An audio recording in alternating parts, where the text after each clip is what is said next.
രണ്ട് സമയങ്ങളെ അധിക ജനങ്ങളും ശ്രദ്ധിക്കുന്നില്ല. വലിയ അനുഗ്രഹങ്ങളാണത് രണ്ടും. നിഅമത്താനി അളീമത്താനി മഗ്ബൂനൻ ഫീഹിമാ കസീറുൻ മിനൻ നാസ്. ജനങ്ങളിൽ അധിക ആളുകളും അശ്രദ്ധരായി പോകുന്ന വലിയ രണ്ട് അനുഗ്രഹങ്ങളുണ്ട്. ഒന്ന് അസ്സിഹ്ഹതു, ആരോഗ്യ കാലഘട്ടമാണ്, ആരോഗ്യമാണ്. മറ്റൊന്ന് വൽ ഫറാഗു, ഒഴിവുള്ള സമയങ്ങളാണ്. മുഹമ്മദ് റസൂലുള്ളാഹി വലിയ വിഷയമാണത് രണ്ടും. ആരോഗ്യമുള്ള സമയത്ത്. അതുകൊണ്ടല്ലേ ഈ തറാവീഹൊക്കെ റാഹത്തായി നിസ്കരിക്കാൻ വേണ്ടി ചെറുപ്പക്കാരോടൊക്കെ ആവശ്യപ്പെടുന്നത്. നമ്മളിപ്പോഴും എല്ലാ റമദാൻ ആകുമ്പോഴും ഖാദിയാരോട് ഉസ്താദിനോട് വന്ന് ചോദിക്കും, സാറേ അല്ല മാറ്റമുണ്ടോ, എന്ത് അല്ല വല്ല എട്ടാക്കാൻ വല്ല വകുപ്പുണ്ടോ, 20 ആണോ ഈ വർഷം?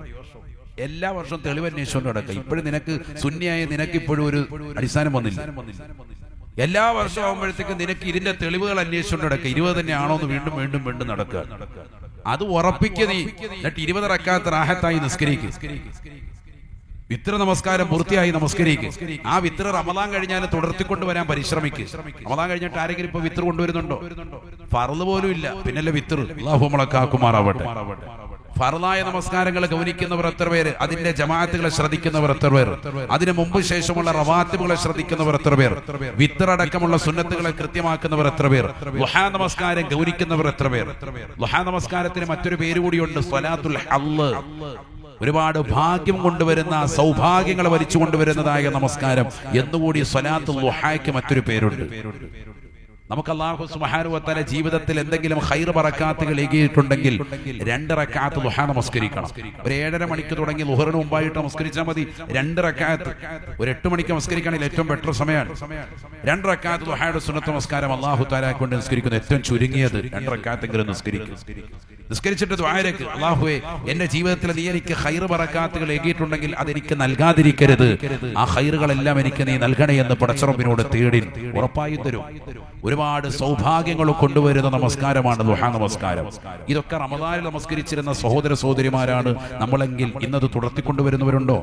രാവിലെ ജോലിക്ക് പോകുന്നതിന് മുമ്പ് എന്തായാലും കുളിക്കും. കുളിക്കുന്നതിനോടൊപ്പം ഒതു എടുത്ത് റാഹത്തായിട്ട് മുസല്ല വിരിച്ചിട്ട് വീട്ടിൽ നിന്ന് നിസ്കരിച്ചിട്ട് കച്ചവടത്തിന് പുറപ്പെട്ടാൽ ആ കച്ചവടത്തിന്റെ വാതാനങ്ങൾ വിശാലമാവില്ലേ? കച്ചവടത്തിൽ ബറക്കത്തുണ്ടാവൂലേ? മക്കൾ സ്കൂളിലേക്ക് പോകുന്നതിന് മുമ്പ്, മദ്രസയ്ക്ക് പോകുന്നതിന് മുമ്പ് ഈ ഒരു ശൈലി കൊണ്ടുവന്നാൽ എത്ര റാഹത്താണ്. മക്കൾ നമസ്കാരങ്ങൾ ചിട്ടവെക്കാൻ വാപ്പ മകനെ ചേർത്തുകൊണ്ട് പള്ളിയിലേക്ക് വരണം. ഒരൊറ്റ ജുമാ മുടക്കരുത്, ജമാഅത്ത് മുടക്കരുത്. മക്കളെ പറഞ്ഞു വിട്ടാൽ പോരാ, വാപ്പ മകനെ ചേർത്ത് പിടിച്ച് ഒരുമിച്ച് കൊണ്ടുവരണം. അപ്പൊ നേരത്തെ തന്നെ അവൻ പള്ളിക്കുള്ളിൽ കയറും. കാരണം വാപ്പയും നേരത്തെ കയറാൻ. അപ്പൊ നേരത്തെ മുമ്പുള്ള ദുഹറിന് മുമ്പുള്ള സുന്നത്ത് നിസ്കാരം കറക്റ്റ് ആയിട്ട് കിട്ടും. മറ്റേത് അവനോട് വന്നോളാൻ പറയാണ്. വാപ്പ കയറി സുന്നത്ത് നിസ്കരിക്കുന്നു, ഫർദ് നിസ്കരിച്ച് 2 റക്അത്ത് കഴിഞ്ഞ് 3 കഴിഞ്ഞു 4 ആകുമ്പോൾ ഇപ്പൊ പതുക്കെ മൂത്രപ്പുരയിൽ ഇറങ്ങി വരുന്നു. എല്ലാം കഴിഞ്ഞിട്ട് റാഹത്തായിട്ട് ഉള്ളു കൊടുത്ത് കയറി വരും. ഇമാം അസ്സലാമു അലൈക്കും എന്ന് പറയുന്നതിന് മുമ്പ് ചാടി വേഗം ഇരുന്നു. ജമാഅത്ത് കിട്ടി. ആ മസാല വെച്ച് അമൽ ചെയ്യുന്ന മക്കൾ നമ്മുടെ ദുനിയാവിൽ ഇല്ലാതില്ല. അല്ലാഹു നമ്മളെ സാലിഹീങ്ങൾ ചേർക്കട്ടെ. എല്ലാവരും പഠിച്ചു വെച്ച് അമൽ ചെയ്യുന്ന ഒരു മസല ഉണ്ടെങ്കിൽ ഈ മസലയാണ്. അവസാനത്തെ റക്അത്തിൽ തഹിയ്യാത്തിലേക്ക് ഓടി വന്നെങ്കിരിക്കും. അത് അമൽ ചെയ്യാത്ത കുട്ടികൾ വളരെ കുറവാണ്. അല്ലെങ്കിൽ ഇമാമിന്റെ 1ാമത്തെ റക്അത്തിൽ റുക്കുയിൽ നിന്ന് ഇമാം എത്താലേക്ക് വരുന്നതിന് മുമ്പ് ഓടി വന്ന് കൈകെട്ടി റുക്കുയിൽ വന്ന് പെട്ടെന്ന് ആ റക്അത്ത് കിട്ടിയെന്ന് വരുത്തി തീർക്കും. ഇതൊക്കെ ഇങ്ങനെയുള്ള കുരുട്ട് മസലകൾ കൃത്യമായി പഠിച്ചു വെച്ചിരിക്കുന്ന തലമുറകളായി നമ്മൾ മാറി. എന്നാൽ തക്ബീറത്തുൽ ഇഹ്റാമിന്റെ ആദ്യ തക്ബീറിനോടൊപ്പം ചേർന്ന് നിൽക്കുന്നതിന്റെ ശ്രേഷ്ഠത എന്തുകൊണ്ട് പറഞ്ഞു കൊടുക്കുന്നില്ല? നിസ്കരിക്കാൻ വേണ്ടി ഇഖാമത്ത് കൊടുത്താൽ ചിറൽ പുറകിലോട്ട് ഇങ്ങനെ പോവാൻ, എവിടെയെങ്കിലും ഫാൻ ഉണ്ടെങ്കിൽ അതിന്റെ സൈഡ് നോക്കി പോവുക. ഫ്രണ്ട് സഫിലോട്ട് വരുന്നതിന്റെ മഹത്വം എന്തുകൊണ്ട് ശ്രദ്ധിക്കുന്നില്ല? അതിന് വലിയവരും ശ്രദ്ധിക്കണം. ചില ആളുകൾ വലിയവര് തന്നെ അവർക്കുള്ള സഫുകൾ അവർ കറക്റ്റ് ചെയ്ത് വെച്ചിരിക്കുക. അത് 5ാമത്തെ സഫിലെ ജുമയ്ക്ക് വന്നാൽ ഇരിക്കുള്ളൂ. അങ്ങനെയാകാൻ പാടില്ല. 1ാമത്തെ സഫിലേക്ക് കയറി നിൽക്കണം. നബി സല്ലല്ലാഹു അലൈഹി വസല്ലം തങ്ങൾ പറഞ്ഞല്ലോ, ഇമാമിന്റെ വലതുഭാഗത്ത് 1ാമത്തെ സഫിന്റെ ശ്രേഷ്ഠത ആരെങ്കിലും അറിഞ്ഞിരുന്നെങ്കിൽ മുട്ടിലെഴനെങ്കിലും അതിനുവേണ്ടി നേരത്തെ തന്നെ സജ്ജനായി വരുമായിരുന്നു എന്ന് മുഹമ്മദ് റസൂലുള്ളാഹി സ്വല്ലല്ലാഹു അലൈഹി വസല്ലം. മറ്റൊരു ഹദീസിലുണ്ട്, നറുക്കെടുപ്പിലൂടെ അതിന്റെ പ്രതിഫലം കരഗതമാക്കാൻ പറ്റുമെങ്കിൽ അവിടെ വരുമ്പോൾ ആളുകൾ തിക്കും തിരക്കും കൂട്ടിയിട്ട് ഒരുപാട് പേര് ഇമാമിന്റെ 1ാമത്തെ ഭാഗത്ത് വലതുഭാഗത്തിരിക്കാൻ, 1ാമത്തെ സഫിലിരിക്കാൻ താല്പര്യം കിട്ടിക്കൊണ്ട് ആളുകൾ അധികരിച്ചാൽ അവർക്കിടയിൽ ഒരു നറുക്കെടുപ്പ് നടത്തിയിട്ടാണെങ്കിലും അതിനുവേണ്ടി പരിശ്രമിച്ചേനെ എന്ന് മുഹമ്മദ് റസൂലുള്ളാഹി സ്വല്ലല്ലാഹു അലൈഹി വസല്ലം. അപ്പൊ അത്രമേൽ ശ്രേഷ്ഠതയുള്ളതാണ്. നമ്മുടെ ചില ആളുകൾ അങ്ങോട്ട് കട്ടിക്കടിച്ചാൽ എഴുന്നേക്കൂല, ഫ്രണ്ടിലോട്ട് ഇരിക്കൂല. ഇതൊക്കെ നമ്മൾ പകർന്നു കൊടുക്കേണ്ട ചില ശീലങ്ങളാണ്. വാപ്പയാണ് കാണിച്ചു കൊടുക്കേണ്ടത്. നാളെ വാപ്പ മരണപ്പെട്ടുമ്പോൾ മക്കൾക്ക് പറയണത്, എന്റെ വാപ്പ ഇവിടെയായിരുന്നു എല്ലാ നിസ്കാരത്തിനും, 1ാമത്തെ സഫിൽ ഇവിടെ വന്നിരിക്കും. ഇപ്പൊ നമ്മുടെ മക്കൾ പറയും എവിടെയാണെന്നറിയോ, ആ തൂണിന്റെ അവിടെ വാപ്പ ഇരിക്കുന്നത്, അതാകുമ്പോ പൊതി ആ സൈഡിൽ കൂടെ കിട്ടും, അതുകൊണ്ട് ആ സൈഡിലെ വാപ്പ സാധാരണ ഇരിക്കുന്നത്. റമദാനി പൊതി വിതരണം ചെയ്യുന്ന ആ വാതിലിന്റെ അതിൽ അപ്പ ആ മൂലൊക്കെ ആയിരിക്കും. ഇപ്പൊ മക്കൾക്ക് പറയാനുള്ള ആ തൂണാണ്. അല്ലാഹു നമ്മളെ കാത്ത് സംരക്ഷിക്കും. നമ്മുടെ നിയ്യത്ത് പോയി. അല്ലാഹു നമ്മളെ കാക്കട്ടെ.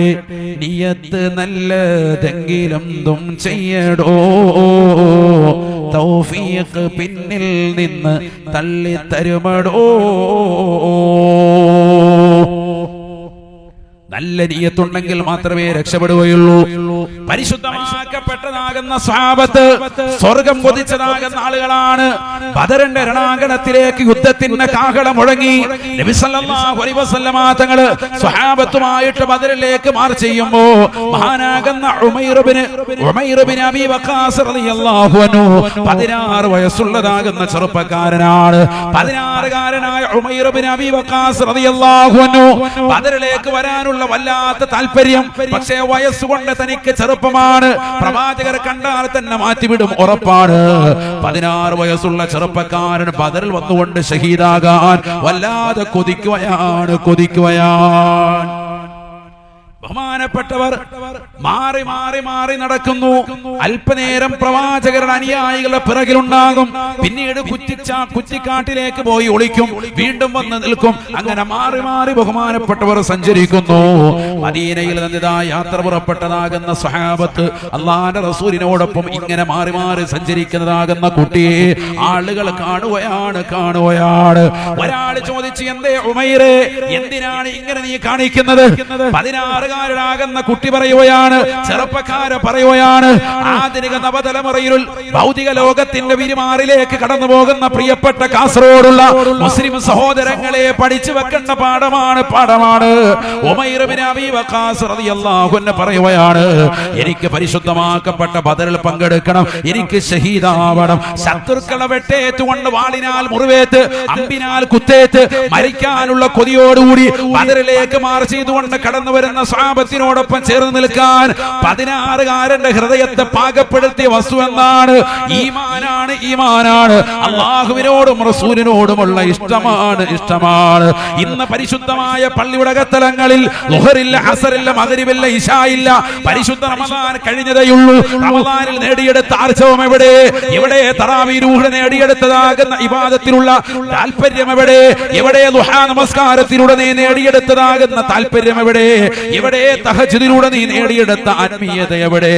എല്ലാം നഷ്ടപ്പെടുത്തി ഭൗതിക ലോക ആഡംബരാസ്വാദനങ്ങളിൽ മുഴുകി ജീവിക്കുന്നവരായി പുതിയ തലമുറ മാറുകയാണ്. 16കാരൻ ഇതാ മാറി മാറി നടക്കുന്നു.